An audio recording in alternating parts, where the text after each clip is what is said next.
So, Guardian Games has been out now for 2 days. I'm recording this on the Thursday, and I've went in and I've pretty much played everything it has to offer, and I've been grinding the three new guns that came with it, which I'm happy about. I'm happy that there's three guns to get now in Destiny, three new guns. I've always said that you don't actually need much to get people to play Destiny.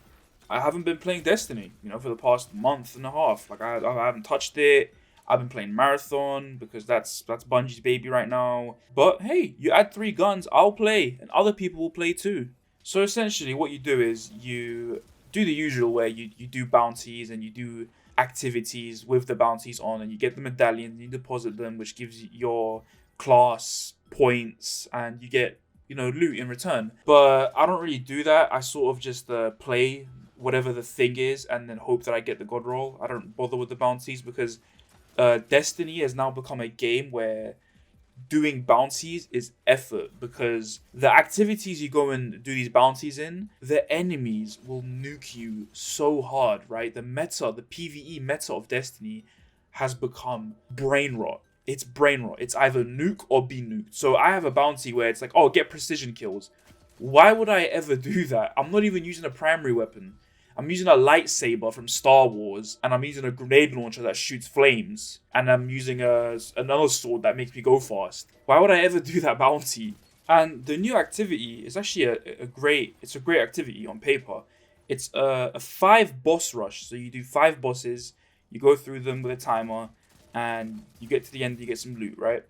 And my first run, the first boss I got was the Machinist from the Forsaken campaign. So I was pleasantly surprised. I was like, oh, okay, I'm down with this. Kill five bosses and they're bringing back some Sunset bosses from the Forsaken campaign. Alright, cool.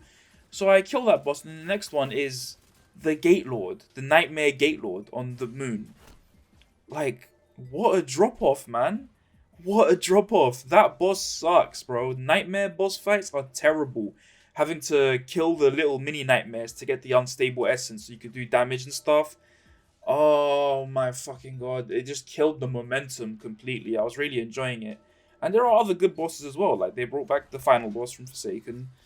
But then there's like other ones that's like, you could have left these out. I feel like if you do this again, well, they will do this again.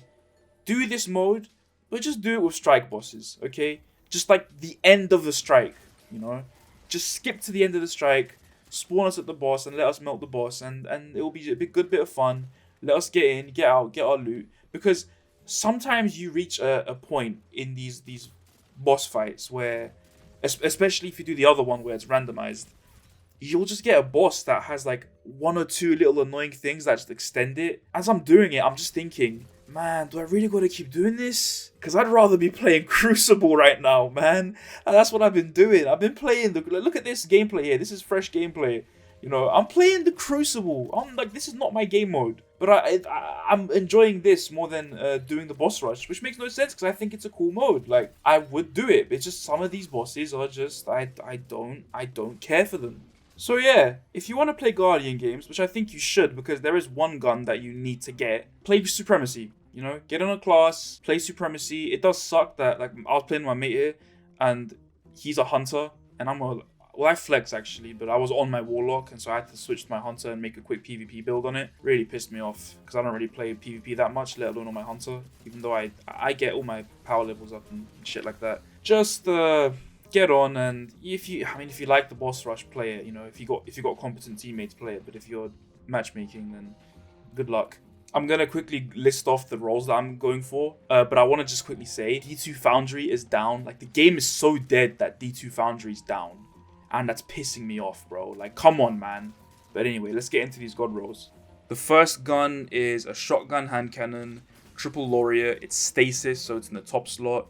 I'm thinking third column, the three perks you should go for are Crystalline Corpse Bloom, Grave Robber, and Slide Shot. You just want that. I'm thinking this is a gun I'm going to use on my Titan when I'm bonk hammering stuff, so Grave Robber is going to really be my main one. And then, luckily, in the fourth column, we have 1-2 Punch and Trench Barrel, so obviously we've got tier 5s now, get both of those. And the last one's kind of a flex, really. I'm thinking Chaos Reshaped for general ad clear. It will get you that 35% increased damage, and it can also heal you a bunch, so go for that. Now, next we have Kerayunios, which is a arc trace rifle. I'm just thinking for this one, honestly, just go for... Well, make sure you get the ionized battery, by the way. That is by far, like, that's the battery you want to go for on these things. But now here's the thing, right? Trace rifles are kind of... they're more utility guns. You know, warlocks use them for cenotaph, and this one gets shoot to loot, which is one of the perks you should get in the third column. But I'm thinking, right, you like now, especially with tier 5s, you can afford to put rewind rounds on it. You can afford to put overflow on it, you know. And then in the fourth column, like, there's none of these really matter because people only really use this for shoot to loot. But one day, man, one day, all it takes is one patch, and then these can be good. What if they buff Cenotaph and make it like increase damage like Peacekeepers, you know? So go for it. Go for your utility, shoot to loot, chain reaction, whatever, right? Go for that if you want.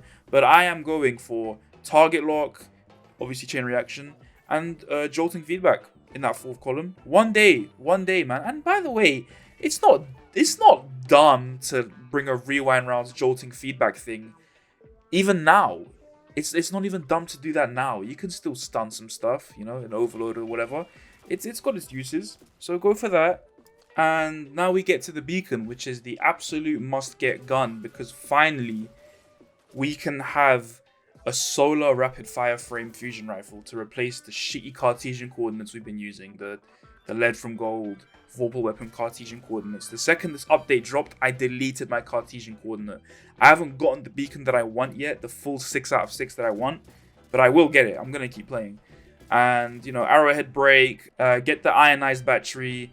And then for the third column, rewind rounds is there. You need rewind rounds, but there's also lead from gold. And then why not go with overflow? Just cause, why not? It's you get a flex perk, you know. All you really need is rewind and lead from gold, you know. Let's say you're doing a boss fight, a raid boss. Have your lead from gold do the work, and then before you start DPS, switch to rewind rounds. Now, this is where I really have to make a decision here, even though it's not. There is an obvious choice. You have bait and switch and controlled burst in the last column. Obviously, bait and switch does more damage.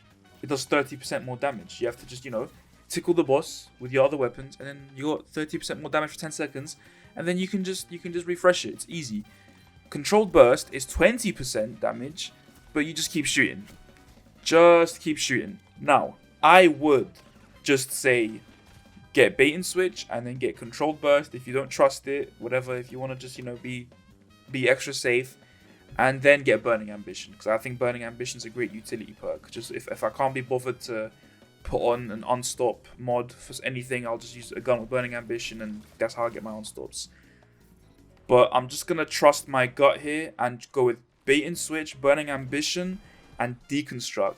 I know it's a terrible perk that has no uses, but one day, and let me tell you something, yeah? Let me first tell you this. When deconstruct first dropped with Into the Light, I said, what was it, Into the Light? It was around that era. I said, I bet the witness will count as a vehicle. In the code of the game, I bet it will count as a vehicle. Now it didn't. But you know what did? The Zoetic lock set in the Sunder Doctrine dungeon. And I remember on Twitter, some of like the people I'm mutuals with were like, hey man, you were right. You were right, 40% extra damage. So guys, listen, look, especially with tier 5s, right? If this was the old days where you'd only get one set of perks, deconstruct is something that like only the absolute hardcore should go for. Like I wouldn't go for it. But now that I'm here and I can get 3 perks in the column, I'm going with bait and switch. I'm going with burning ambition just for the scorching and the ignitions if I ever need to. And I'll go with deconstruct. But bait and switch will do most of the work anyway. And there's probably some PvP role for this as well, but I don't care. Go fuck yourself. Guys, there's nothing after this. Well, actually, no. There's Iron Banner. Okay, Iron Banner's coming back before we get Shadow and Order, or whatever it's going to be called now. I think they'll just call it Age of Triumph or Into the Light, or Out of the Light. I don't know. Into the Darkness. I don't fucking know. They'll call it something. Until then, all we've got is Iron Banner. which will come later. So there will be another dead period for this game. But you should definitely get a beacon. Get a beacon. Do yourself a favor. Log on. Play some Supremacy. It's terrible, but just play it and get your guns. And yeah, man, that's it. I like this game. I like Destiny. I've always liked it. I've been there since the start. I don't think I'll ever quit this game, even though it breaks my heart. But whatever. We're here. We're here to stay. Get the beacon. One final time. The beacon. Get it.